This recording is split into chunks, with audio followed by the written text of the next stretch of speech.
Avant ça, tu sais que tu retrouves sur Archimède tous les cours de ton année expliqués et détaillés en vidéo que tu peux également télécharger en PDF sur ton ordinateur ou imprimer. Tu retrouves également toutes les méthodes de tous les chapitres expliquées étape par étape que tu peux également imprimer. Ensuite, pour mettre ça en pratique, soit tu prends ton propre énoncé en photo grâce à notre IA, ou bien tu retrouves ici une base de données d'exercices de difficulté croissante. Et sur chaque exercice, si tu as besoin, Archimède t'explique tout le raisonnement que tu dois avoir pour être capable de faire n'importe quel autre exercice. Ensuite, tu corriges tes résultats, tu apprends à bien rédiger et tu gagnes plein de points pour suivre ton évolution. Bonjour à tous, je suis très content de vous retrouver aujourd'hui pour vous présenter tout ce que vous devez savoir et comprendre sur le cours des multiples, diviseurs et nombres premiers. Si tu souhaites juste rafraîchir les idées, tu peux aller voir le résumé de ce cours que je fais à la fin de cette vidéo. Présentation du cours sur multiples, diviseurs et nombres premiers, c'est parti! Alors ce chapitre n'est pas très compliqué, il présente plusieurs définitions et beaucoup de rappels de ta classe de 3e et c'est un chapitre durant lequel tu devras savoir faire quelques démonstrations. Avant ça, il faut donc bien comprendre et connaître les définitions des nombres pairs, des nombres impairs, des nombres premiers et de quelques propriétés. Allez, c'est parti. Alors d'abord, un peu de vocabulaire. Qu'est-ce que ça veut dire être multiple, diviseur, divisible? On lit la définition. On va dire qu'un nombre A est multiple d'un autre nombre B si tu es capable d'écrire A comme étant le résultat de B fois quelqu'un d'autre, fois un autre nombre qu'on va appeler K. Si on se prend un petit exemple ici,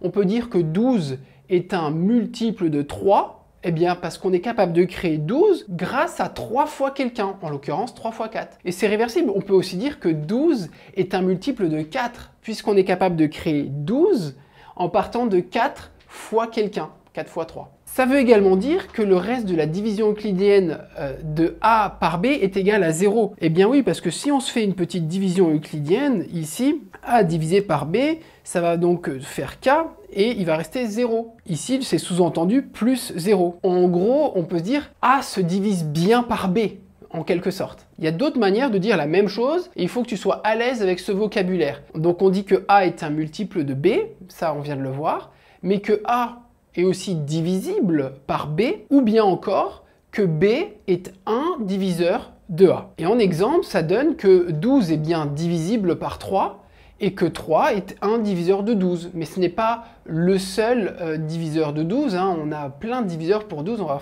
voir ça dans un instant. Une petite propriété, la somme de deux multiples d'un nombre B va aussi être un multiple de B. On prend un exemple, tu vas voir, c'est très simple.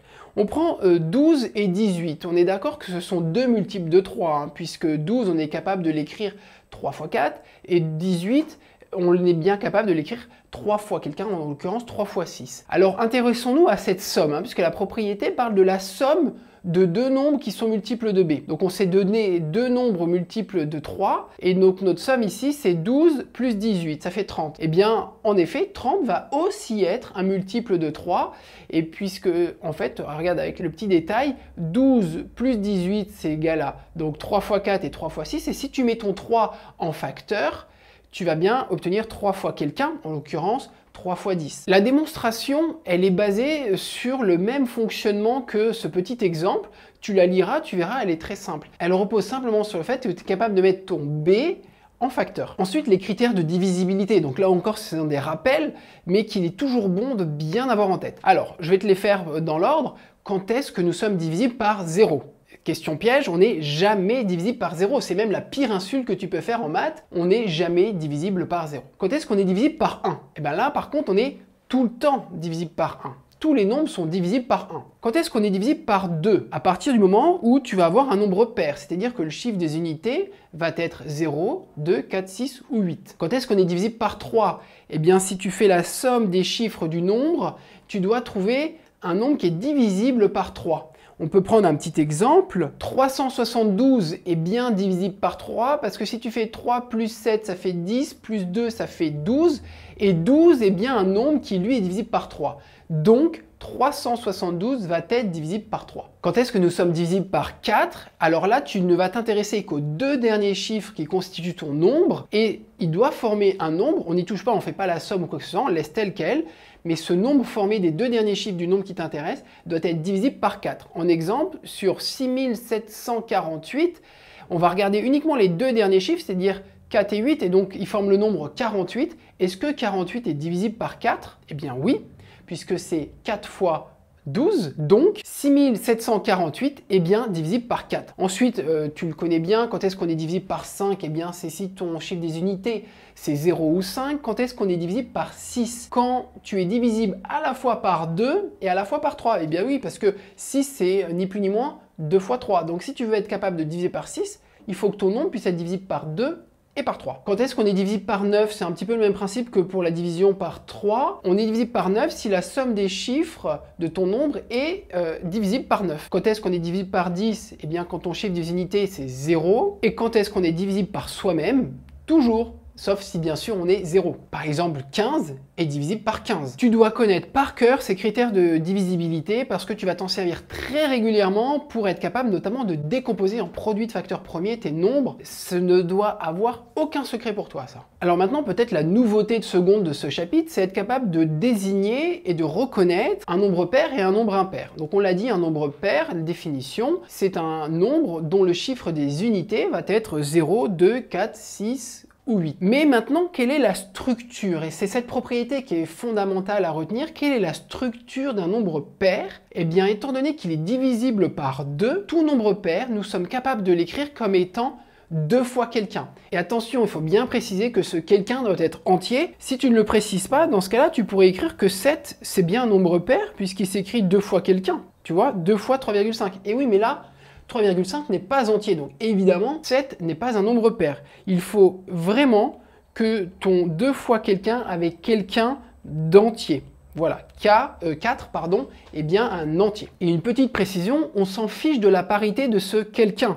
Je te donne un exemple ici, 18, c'est 2 fois 9. 9, il est impair, mais ça, on s'en fiche. L'important, c'est que ton nombre puisse s'écrire 2 fois quelqu'un d'entier. Ensuite, une petite propriété que tu peux t'amuser et t'entraîner, ça met un peu le pied à l'étrier, c'est que le carré d'un nombre pair va aussi être un nombre pair. Alors déjà, on peut prendre un petit exemple. Si on prend un nombre pair d'entrée, 4, et qu'on le met au carré, on va obtenir 4 fois 4, 16. Et 16, en effet, c'est un nombre pair. Alors la démonstration, tu vas le voir, elle est très simple. On se donne un nombre pair en entrée, puisque c'est la première partie de notre propriété. Donc s'il est pair, il s'écrit 2 fois quelqu'un, avec ce quelqu'un entier. Et maintenant, on s'intéresse à son carré. Donc on va mettre le nombre n au carré, c'est-à-dire, comme il est pair, on avait dit que c'est 2k, donc 2k le tout au carré, et ta puissance tombe sur le 2 et sur le k, et donc on a 4k carré. Et là, si tu factorises par 2, tu es capable d'aller vers cette propriété d'un nombre pair, c'est qu'il s'écrit 2 fois quelqu'un. En l'occurrence ici, 2k carré. Et 2k carré, c'est bien un nombre entier,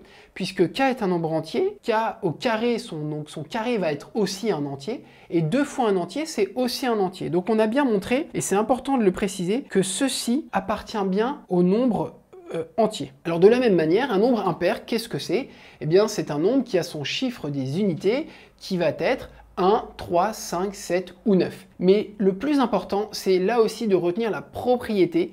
Quelle est la structure d'un nombre impair? Eh bien c'est un nombre qui va être capable de s'écrire 2 fois k plus 1, avec k entier là aussi. Et en fait ça se comprend bien puisque un nombre impair se situe toujours après un nombre pair. Donc un nombre pair c'est 2 fois k, et donc si tu rajoutes 1, eh bien tu vas tomber sur un nombre impair. Un petit exemple, 19, c'est bien un nombre impair puisqu'il s'écrit 2 fois 9 plus 1. Et là aussi, la petite propriété que le carré d'un nombre impair, ça va aussi être un nombre impair. La démonstration est assez simple. On se donne un nombre impair au début, donc il s'écrit 2 fois quelqu'un plus 1 avec ce quelqu'un entier. Allons observer son carré, donc on va mettre n au carré. Ça veut dire qu'en fait on met quelque chose de la forme 2 fois k plus 1 le tout au carré. Applique ton identité remarquable, il y a évidemment 3 morceaux, hein, ça va nous faire 2k le tout au carré qui donne 4k carré, et puis après c'est 2 fois a fois b, ton identité remarquable. Bref, tu trouves ceci, et là, essaye d'aller donc soit vers la structure d'un nombre pair, 2 fois k, ou bien vers la structure d'un nombre impair, 2 fois k plus 1. De toute façon, il n'y a pas le choix, c'est soit il est pair, soit il est impair. Là, en l'occurrence, si tu mets en facteur 2, tu vas avoir 2 fois quelqu'un plus 1, avec ce quelqu'un qui est là aussi un entier. Donc ce nombre n que tu mets au carré, il a la structure d'un nombre impair. Maintenant, passons à la définition d'un nombre premier. Alors un nombre premier, c'est un nombre qui a deux diviseurs distincts. Et il n'a que deux diviseurs qui doivent donc être distincts. Forcément 1 et forcément lui-même, parce que là, il n'y a pas le choix. Tout nombre est divisible par 1, on l'a vu tout à l'heure, et par soi-même. Mais si tu veux qu'il soit premier, ça en reste là. Il ne doit pas être divisible par un autre nombre que 1 et lui-même. Je te donne quelques petits exemples, 2, 3, 5, 7, etc. Il y a une infinité de nombres premiers. Alors ce qui est intéressant d'observer, c'est deux choses, c'est que évidemment 1 n'est pas un nombre premier, puisque 1 est divisible par 1 et par lui-même 1. Donc on aurait envie de dire, ça respecte bien la définition d'un nombre premier. Oui, mais 1 et lui-même, c'est-à-dire 1, c'est les mêmes nombres. Et donc, il n'a pas deux diviseurs distincts. Donc, 1 n'est pas premier. Ensuite, la deuxième remarque que tu dois te faire et réaliser finalement, quelle est la parité d'un nombre premier? C'est-à-dire, est-il pair ou impair? Eh bien, il ne peut pas être pair, puisque s'il est pair, c'est qu'il est forcément divisible par 2.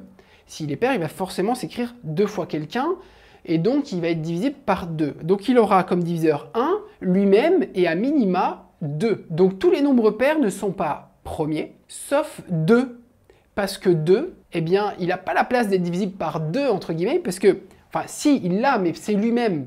Il est donc divisible par 1, et par lui-même, il a bien que 2 diviseurs distincts, et personne d'autre, donc 2 est le seul nombre pair qui va être premier. Alors tu pourrais peut-être te demander, mais bon, à quoi ça sert de savoir qu'un nombre est premier, et pourquoi avoir fait cette constatation et à quoi ça peut être utile? Eh bien, c'est dû à cette propriété fondamentale qui est que tout nombre entier, bien sûr, se décompose de manière unique grâce à des nombres premiers. Donc ça donne tout nombre entier se décompose de manière unique comme le produit de facteurs premiers. C'est comme si parmi tous les nombres entiers qui existent, 1, 2, 3, 4, 5, 6, 7, 8 à l'infini, eh bien tu pouvais en prendre certains qui sont utiles à créer les autres. Donc si tu veux ne pas t'éparpiller dans tous les nombres, tu peux te contenter d'utiliser que les nombres premiers, et parce qu'ils vont être capables de te créer tous les autres nombres, évidemment eux-mêmes, on a dit qu'on prenait tous les nombres premiers, mais aussi les autres nombres qui ne sont pas premiers. Et donc c'est fort utile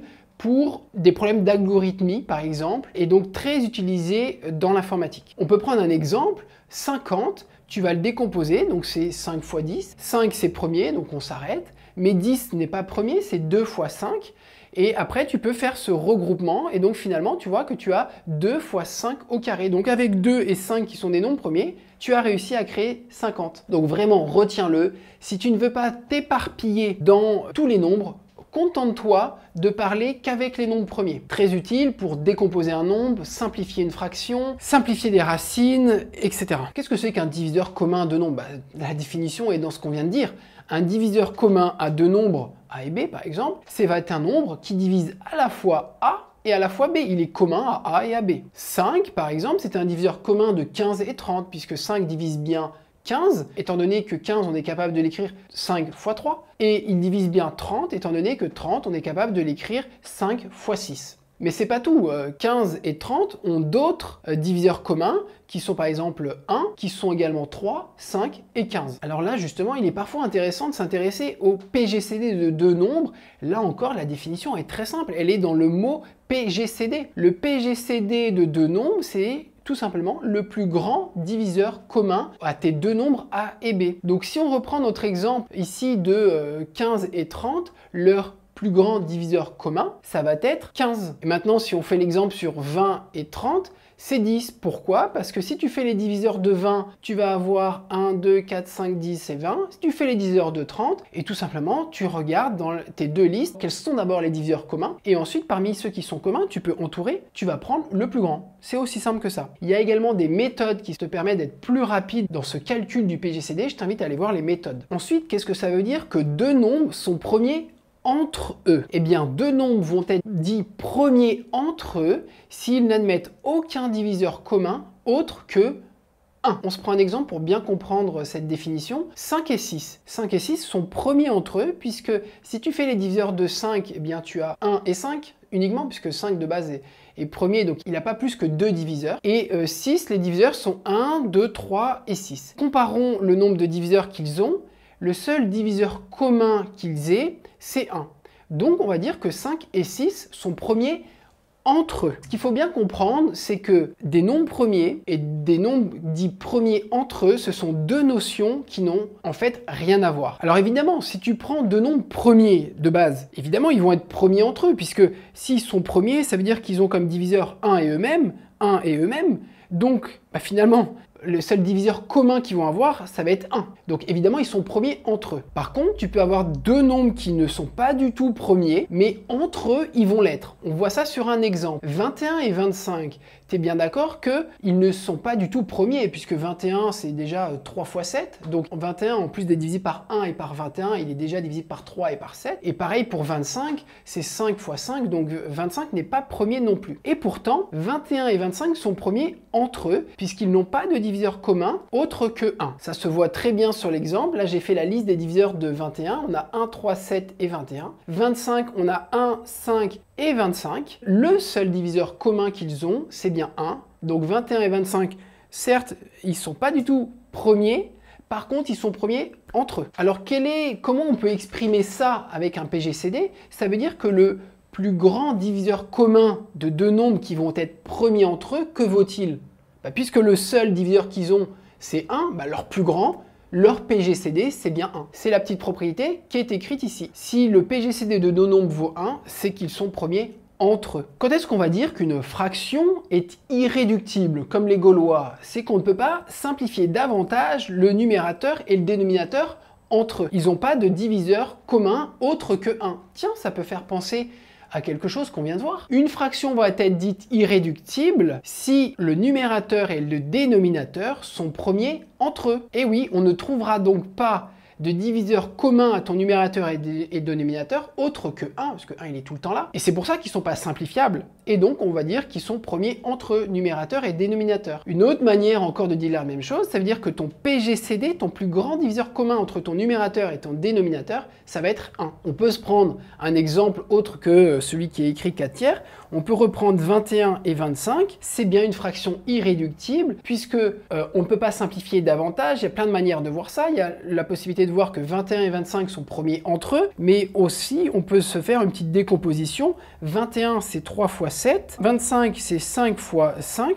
On voit qu'on n'a pas de diviseur commun qui va nous permettre de simplifier, et donc on dit que cette fraction elle est irréductible. Et enfin, dernier rappel, qu'est-ce que c'est que le PPCM de deux nombres? Là aussi la définition elle est dans le mot, le plus petit commun multiple à deux nombres. Le PPCM de 12 et de 18, le premier multiple qu'on va pouvoir créer en partant de 12 et en partant de 18 et qui va être commun aux deux, à 12 et à 18, c'est 36. Et bien parce que si tu fais séparément les multiples de 12, et bien tu as 12, tu as 24, parce que 24 c'est 2 fois 12, tu vas avoir 36, parce que 36 c'est 3 fois 12, etc. Bref, tu fais la liste des multiples de 12. Et séparément, tu fais la liste des multiples de 18. Et tu vois, le premier que tu arrives à créer commun à 12 et à 18, c'est bien 36. Là aussi, tu as plein de méthodes et des cas d'usage, on peut dire, à aller voir dans les vidéos explicatives sur les méthodes de ce chapitre. C'est déjà la fin de ce chapitre, on en fait un résumé. On a vu ce que c'était en termes de vocabulaire d'être multiple, donc ça veut dire qu'un nombre va être multiple d'un autre si tu es capable de l'écrire comme étant le résultat de ce nombre B fois quelqu'un, avec quelqu'un d'entier. On a vu du vocabulaire qui nous permet de dire la même chose mais avec d'autres mots, la notion de divisible et de diviseur. Ensuite, on a vu que si tu as deux nombres qui sont multiples de B, leur somme va aussi être un multiple de B. Nous avons revu tous les critères de divisibilité à connaître par cœur, jamais divisible par 0, toujours divisible par 1, et toujours divisible par soi-même. Et ensuite, il faut connaître par 2, par 3, par 4, par 5, par 6 et par 9 à connaître par cœur. Ensuite, nous avons vu la définition d'un nombre pair, il suffit de regarder le chiffre des unités, mais pour être capable de davantage utiliser cette notion de parité et en l'occurrence de pair, on a vu que la structure d'un nombre pair, c'est qu'il s'écrit deux fois quelqu'un, avec ce quelqu'un important de préciser qui doit être entier. On en a profité pour voir que le carré d'un nombre pair est aussi un nombre pair. Ensuite, on a fait la même chose sur les nombres impairs, donc là une définition mais qui n'est pas vraiment exploitable en démonstration. On va plutôt traduire ça en termes de structure. Un nombre impair va s'écrire 2 fois quelqu'un d'entier plus 1. Et bien oui, puisqu'un nombre impair, c'est juste après un nombre pair. Et là aussi, le carré d'un nombre impair est un nombre impair. Enfin, on a vu la définition, on a revu la définition d'un nombre premier. C'est un nombre qui a que 2 diviseurs et qu'ils doivent être distincts. Et donc c'est forcément 1 et soi-même. 1 n'est pas premier parce que 1 et lui-même, ce sont les mêmes nombres et donc ils ne sont pas distincts, c'est 1.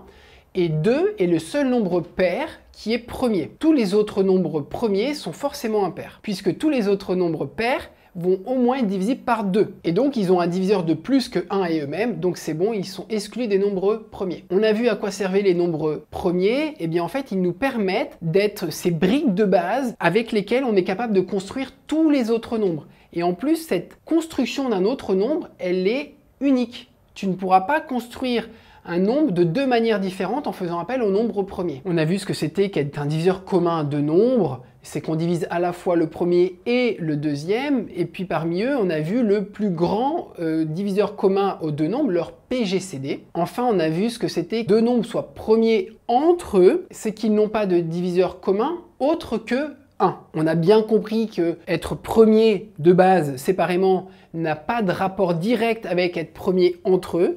Évidemment, si tes nombres sont premiers, ils vont être premiers entre eux. En revanche, tu peux avoir des nombres qui ne sont pas du tout premiers, mais entre eux, ils vont être premiers. Et donc, si 2 nombres sont premiers entre eux, ça veut dire que le seul diviseur commun, c'est 1.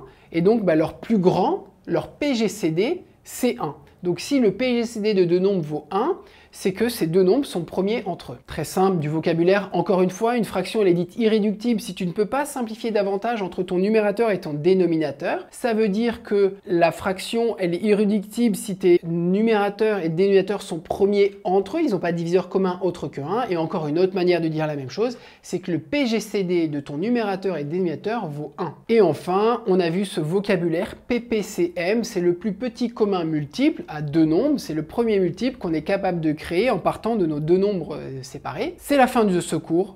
Il y a quelques méthodes à aller voir, notamment sur le PGCD et le PPCM, ainsi que la décomposition en produit de facteurs premiers, ainsi qu'une super méthode à bien connaître sur être capable de connaître le nombre de diviseurs qu'a un nombre. C'est extrêmement utile et on te le montre très peu en classe. Je t'invite vraiment à aller voir cette méthode, ainsi que les autres méthodes. À bientôt!